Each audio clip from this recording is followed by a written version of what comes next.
नमस्कार, आप सबका स्वागत है। आप देख रहे हैं हिंदी दुनिया से। आज की वीडियो का टॉपिक है कि ज्ञानपीठ पुरस्कार पाने वाली हिंदी की पहली महिला साहित्यकार कौन है। इससे संबंधित प्रश्न अक्सर परीक्षाओं में पूछे जाते हैं, तो चलिए शुरू किया जाए। ज्ञानपीठ पुरस्कार पाने वाली हिंदी की सबसे पहली महिला साहित्यकार कौन है, इसे जानने के पहले ज्ञानपीठ पुरस्कार के बारे में संक्षेप में कुछ मुख्य बातें जान लीजिए। भारतीय ज्ञानपीठ पुरस्कार की स्थापना वर्ष 1961 में की गई थी। कब की गई थी? वर्ष 1961 में की गई थी, लेकिन पहला ज्ञानपीठ पुरस्कार 1965 में दिया गया था। पहला ज्ञानपीठ पुरस्कार कब दिया गया था? 1965 में दिया गया था। पहला ज्ञानपीठ पुरस्कार किसे दिया गया था? तो पहला ज्ञानपीठ पुरस्कार 1965 में मलयालम भाषा के, किस भाषा के? मलयालम भाषा के साहित्यकार जी शंकर कुरूप को। किसको दिया गया था? जी शंकर कुरूप या गोविंद शंकर कुरूप को उनके काव्य संग्रह ओटक्कुशल के लिए। किसके लिए? ओटक्कुशल के लिए दिया गया था। ओटक्कुशल की रचना विधा क्या है? ओटक्कुशल एक काव्य संग्रह है और ओटक्कुशल का हिंदी के पाठकों के लिए बांसुरी नाम से अनुवाद किया गया है। पहला ज्ञानपीठ पुरस्कार के बारे में विस्तार से जानने के लिए हमारे चैनल पर उपलब्ध इस वीडियो को जरूर देखिए। ज्ञानपीठ पुरस्कार भारतीय ज्ञानपीठ न्यास द्वारा दिया जाता है। किसके द्वारा दिया जाता है? भारतीय ज्ञानपीठ न्यास के द्वारा दिया जाता है। और ज्ञानपीठ पुरस्कार भारतीय साहित्य के लिए दिया जाने वाला सर्वोच्च पुरस्कार है, सबसे बड़ा पुरस्कार है। वर्तमान में संविधान की 8वीं अनुसूची में शामिल 22 भाषाओं और अंग्रेजी में से किसी भी भाषा में यह पुरस्कार दिया जाता है। 2015 के पहले केवल 22 भाषाओं पर ही विचार होता था। 2015 से अंग्रेजी भाषा भी शामिल कर ली गई है, तो वर्तमान में 23 भाषाओं पर विचार होता है। ज्ञानपीठ पुरस्कार के बारे में विस्तार से जानने के लिए हमारे चैनल पर उपलब्ध इस वीडियो को जरूर देखिए। 1965 से 2022 तक कुल 62 साहित्यकार ज्ञानपीठ पुरस्कार से सम्मानित हो चुके हैं। 2022 तक कुल कितने साहित्यकार ज्ञानपीठ पुरस्कार से सम्मानित हो चुके हैं? तो कुल 62 साहित्यकार सम्मानित हो चुके हैं। 1965 ईस्वी में ज्ञानपीठ पुरस्कार की शुरुआत हुई थी, तब से 1975 तक केवल पुरुष साहित्यकार ही से सम्मानित किए गए। इसके बाद आशापूर्णा देवी को ज्ञानपीठ पुरस्कार दिया गया। बांग्ला लेखिका आशापूर्णा देवी ज्ञानपीठ पुरस्कार पाने वाली पहली महिला हैं। ज्ञानपीठ पुरस्कार पाने वाली पहली महिला कौन है? आशापूर्णा देवी हैं। इनको 1976 के ज्ञानपीठ पुरस्कार से सम्मानित किया गया था। इस बारे में विस्तार से जानने के लिए ज्ञानपीठ पुरस्कार पाने वाली पहली महिला साहित्यकार नाम से एक वीडियो हमारे चैनल पर उपलब्ध है, इसे देखिए। अब तक कुल 8 महिला साहित्यकार ज्ञानपीठ पुरस्कार से सम्मानित हुई हैं। 1965 से लेकर के 2022 तक कुल 8 बार महिलाओं को ज्ञानपीठ पुरस्कार दिया गया है। आशापूर्णा देवी ज्ञानपीठ पाने वाली पहली महिला हैं, लेकिन हिंदी के लिए किस महिला साहित्यकार को ज्ञानपीठ पुरस्कार से सबसे पहले सम्मानित किया गया है? तो हिंदी का ज्ञानपीठ पुरस्कार पाने वाली पहली महिला साहित्यकार महादेवी वर्मा हैं। कौन है? महादेवी वर्मा हैं। और इनको 1982 का, किस वर्ष का? 1982 का ज्ञानपीठ पुरस्कार दिया गया।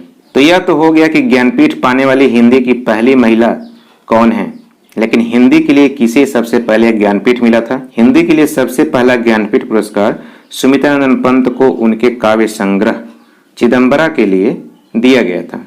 हिंदी का सबसे पहला ज्ञानपीठ पुरस्कार किसको दिया गया था? सुमित्रानंदन पंत को दिया गया था। सुमित्रानंदन पंत को 1968 का ज्ञानपीठ पुरस्कार से सम्मानित किया गया था। इस बारे में विस्तार से जानने के लिए हमारे चैनल पर यह वीडियो उपलब्ध है। महादेवी वर्मा को उनकी किस रचना के लिए ज्ञानपीठ पुरस्कार दिया गया था? तो महादेवी वर्मा को उनके काव्य संग्रह यामा के लिए ज्ञानपीठ पुरस्कार दिया गया था। यामा की रचना विधा क्या है? यामा एक काव्य संग्रह है और यह काव्य संग्रह 1936 ईस्वी में प्रकाशित हुआ था। महादेवी वर्मा को उनके काव्य संग्रह यामा के लिए हिंदी साहित्य का सर्वोच्च पुरस्कार ज्ञानपीठ पुरस्कार 1982 में प्रदान किया गया था। महादेवी वर्मा का 1930 में निहार काव्य संग्रह प्रकाशित हुआ, जिसमें 1924 से लेकर के 1930 के बीच प्रकाशित कविताओं का संकलन है। 1932 में रश्मि काव्य संग्रह प्रकाशित हुआ, जिसमें 1928 से लेकर के 1931 के बीच प्रकाशित कविताओं का संकलन है। 1934 में नीरजा काव्य संग्रह प्रकाशित हुआ, जिसमें 1931 से लेकर के 1934 के बीच प्रकाशित कविताओं का संकलन है। तथा 1936 में सांध्य गीत काव्य संग्रह प्रकाशित हुआ, जिसमें 1934 से लेकर के 1936 के बीच प्रकाशित कविताओं का संकलन है। निहार इनका पहला प्रकाशित काव्य संग्रह है। तो इस तरह से इनके 4 कविता संग्रह प्रकाशित हुए। इन चारों काव्य संग्रहों को उनके बनाए चित्रों के साथ यामा शीर्षक से 1936 ईस्वी में प्रकाशित किया गया। निहार, रश्मि, नीरजा, सांध्यगीत की कविताओं को एक जगह संकलित कर बृहदाकार रूप में यामा नाम से प्रकाशित किया गया। किस नाम से प्रकाशित किया गया? यामा नाम से प्रकाशित किया गया और इसी के लिए इनको ज्ञानपीठ पुरस्कार दिया गया था। इसमें कुल 10 चित्र शामिल हैं जो महादेवी वर्मा ने बनाया है। महादेवी वर्मा ने इस काव्य संग्रह का नाम यामा इसलिए रखा क्योंकि यामा का अर्थ होता है उषा काल से लेकर संध्या तक दिन के 4 याम या प्रहर। इन्हीं का बखान इन कविताओं के माध्यम से किया गया है। महादेवी वर्मा ने अपने कविता संग्रह के नाम इन्हीं 4 प्रहरों को प्रतीक बनाते हुए रखे हैं और उनका संकलन एकत्र करके यामा शीर्षक के नाम से प्रकाशित किया गया। यामा में महादेवी वर्मा की काव्य यात्रा के 4 आयाम संग्रहित हैं। अगर युग की बात किया जाए तो यामा किस युग या काल की रचना है? यामा आधुनिक हिंदी पद्य के छायावादी युग की रचना है। किस युग की रचना है? छायावादी युग की रचना है और छायावादी युग 1920 से लेकर के 1936 तक माना जाता है। महादेवी वर्मा का जन्म 26 मार्च 1907 को कब? 26 मार्च 1907 को उत्तर प्रदेश के फर्रुखाबाद नामक जगह पे हुआ था। ये 7 वर्ष की अवस्था से ही कविता लिखने लगी थीं और 1923 में इन्होंने महिलाओं की प्रमुख पत्रिका चांद, जो इलाहाबाद से प्रकाशित होती थी, उसका कार्यभार संभाला। सन 1955 में महादेवी जी ने इलाहाबाद में साहित्यकार संसद की स्थापना की और पंडित इलाचंद्र जोशी के सहयोग से साहित्यकार नाम के पत्र का संपादन संभाला। साहित्यकार पत्र साहित्यकार संसद का मुख्य पत्र था। तो महादेवी वर्मा ने चांद और साहित्यकार इन 2 पत्र पत्रिकाओं का संपादन किया। महादेवी वर्मा हिंदी साहित्य में छायावादी युग के 4 प्रमुख स्तंभों में मानी जाती हैं। ये 4 प्रमुख स्तंभ कौन कौन हैं? जयशंकर प्रसाद, सुमित्रानंदन पंत, सूर्यकांत त्रिपाठी निराला और महादेवी वर्मा को छायावादी युग के 4 प्रमुख स्तंभ माना जाता है। इसको संक्षेप में प्रसाद, पंत, निराला, वर्मा के नाम से आप लोग याद रखिए। इनमें से सुमित्रानंद पंत ज्ञानपीठ पुरस्कार पाने वाले हिंदी के पहले साहित्यकार हैं, जिन्हें इनके काव्य संग्रह चिदंबरा के लिए 1968 का ज्ञानपीठ पुरस्कार मिला था।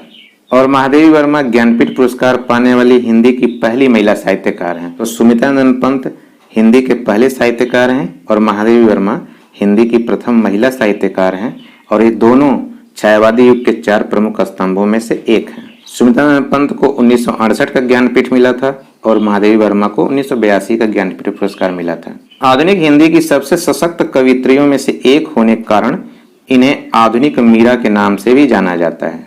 विरह का काव्य लिखने के कारण इनको आधुनिक मीरा भी कहा जाता है। अक्सर परीक्षाओं में पूछ देता है कि आधुनिक मीरा के नाम से किसे जाना जाता है। महादेवी वर्मा को कौन कौन से सम्मान मिले थे? तो 1956 में महादेवी वर्मा को पद्म भूषण से सम्मानित किया गया। 1982 में, जैसा कि चर्चा हो चुकी है, ज्ञानपीठ पुरस्कार से सम्मानित किया गया था और 1988 में इनको पद्म विभूषण से सम्मानित किया गया था। यह पुरस्कार इनको मरणोपरांत दिया गया था। नागरिक पुरस्कारों को सर्वोच्चता क्रम में देखा जाए तो भारत रत्न सबसे बड़ा नागरिक पुरस्कार है। उसके बाद पद्म विभूषण दूसरा सबसे बड़ा नागरिक पुरस्कार है, पद्म भूषण तीसरा सबसे बड़ा नागरिक पुरस्कार है और पद्मश्री चौथा सबसे बड़ा नागरिक पुरस्कार है। महादेवी वर्मा का 11 सितंबर 1987 को इलाहाबाद में निधन हो गया। कहाँ निधन हुआ? इलाहाबाद में हुआ। और कब हुआ? 11 सितंबर 1987 को। अब एक चीज आप लोग ध्यान रखिए कि 1982 का साल बेहद खास है क्योंकि इसके बाद ज्ञानपीठ पुरस्कार में बदलाव हुआ। 1965 के पहले ज्ञानपीठ पुरस्कार से लेकर के 1982 के ज्ञानपीठ पुरस्कार तक यह पुरस्कार किसी रचना के लिए दिया जाता था, लेकिन 1983 से साहित्य के क्षेत्र में समग्र योगदान के लिए यह ज्ञानपीठ पुरस्कार दिया जाने लगा। तो महादेवी वर्मा किसी कृति के लिए ज्ञानपीठ पुरस्कार पाने वाली आखिरी साहित्यकार हैं, क्योंकि इसके बाद किसी रचना के लिए नहीं बल्कि समग्र रचना कर्म पर और साहित्य के क्षेत्र में समग्र योगदान पर मूल्यांकन होने लगा। अब एक प्रश्न आपके लिए, इसका उत्तर आप लोग कमेंट बॉक्स में दीजिए। प्रश्न है कि महादेवी वर्मा को ज्ञानपीठ पुरस्कार किस कृति के लिए दिया गया था? विकल्प है निहार, नीरजा, रश्मि, यामा। तो दोस्तों उम्मीद है कि यह वीडियो को पसंद आई होगी। वीडियो अगर पसंद आई है तो लाइक कीजिए, कमेंट कीजिए और वीडियो को शेयर कीजिए। और अगर आप हमारे चैनल पर नए हैं तो हमारे चैनल को सब्सक्राइब कीजिए। सब्सक्राइब करने के बाद बेल आइकन को प्रेस करना मत भूलिएगा ताकि न्यू वीडियोज के अपलोड होने की सूचना आपको तुरंत मिले। मिलते हैं अगली वीडियो में, तब तक के लिए नमस्कार। आपका दिन शुभ हो।